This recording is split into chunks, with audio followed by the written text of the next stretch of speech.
Hello viewers, আসসালামু আলাইকুম। কেমন আছেন সবাই? আশা করি ভালো আছেন। ভিউয়ার্স, আজ আপনাদেরকে নিয়ে এলাম আমার ছাদ বাগানে। ছাদ বাগানটি আমি সবেমাত্র শুরু করেছি। এর মাঝে বেশ কিছু গাছ ইনশাল্লাহ কালেকশন করে ফেলেছি। তো আরও কিছু জাত কালেকশন করব। যদি কারো কাছে কোনো ভালো জাত থেকে থাকে সাজেস্ট করতে পারেন। তো আজ আপনাদেরকে নিয়ে এলাম আমার সিকি মোসাম্বি এই গাছটির কাছে।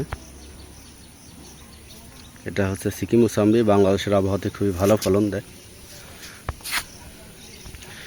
এটি গ্রাফটিংয়ের চারা, এই যে এখান থেকে গ্রাফটিং করা হয়েছে।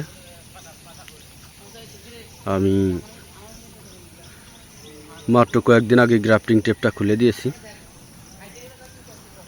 এই চারাটি এনে আমি 20 লিটার একটা বালতিতে রোপণ করে দিয়েছি। মিডিয়া হিসেবে এই দেখতে পাচ্ছেন পচা গোবর, মোটা বালি এবং মাটি দিয়ে হালকা কিছু ধানের চিটা দিয়ে আমি এটিকে 20 লিটার বালতিতে রোপণ করে দিয়েছি। মোটা বালি দেওয়ার একটাই কারণ, এখন পর্যাপ্ত বৃষ্টির সময়, বর্ষার সময় যেন ড্রেনেজ সিস্টেমটা ভালো থাকে। কারণ সবাই জানে যে সাইট্রাসের গোড়ায় যদি পানি জমে তাহলে গাছটি অবশ্যই মারা যাবে অথবা কোনো রোগ আক্রান্ত হবে। তো এতটুকু এই 20 লিটার বালতিতেই মাশাআল্লাহ গাছটির গ্রোথ চলে এসেছে। এই দেখতে পাচ্ছেন মাশাআল্লাহ।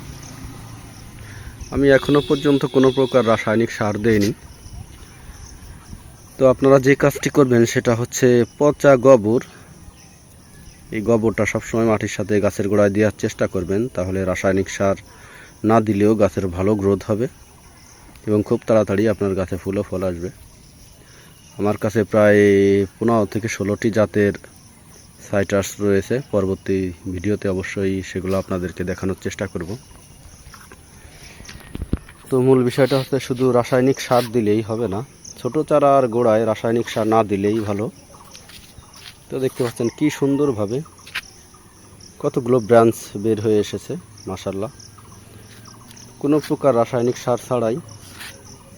এবং আমি চেষ্টা করব সবসময় রাসায়নিক সার ওষুধ কম ব্যবহার করার জন্য, যেহেতু গাছগুলো আমার ছাদ বাগানে নিজেদের খাওয়ার জন্য। তাই সার ওষুধ যত কম ব্যবহার করা যায় সবসময় চেষ্টা করব অর্গানিক পদ্ধতিতে এগুলাকে ফুল ও ফল আনার জন্য এবং গ্রোথ বাড়ানোর জন্য। তো আপনারা চাইলেও গাছের গোড়ায় পচা গোবর, ভার্মি কম্পোস্ট এবং প্রাকৃতিক সার মিশিয়ে গাছগুলোকে বড় করবেন। তাহলে গাছের ফলের মূল স্বাদ ভালো থাকবে এবং গাছের গ্রোথও ভালো থাকবে। তবে রাসায়নিক সার একেবারে না দিলেই, সার ওষুধ একেবারে না দিলে আপনার গাছগুলো আবার পোকায় ধরবে। তাই যতটুকু না দিলেই নয়, চেষ্টা করবেন না দেওয়ার জন্য। যতটুকু না দিলেই নয় ততটুকু ব্যবহার করবেন। তো ভিউয়ার্স, আজ এ পর্যন্তই।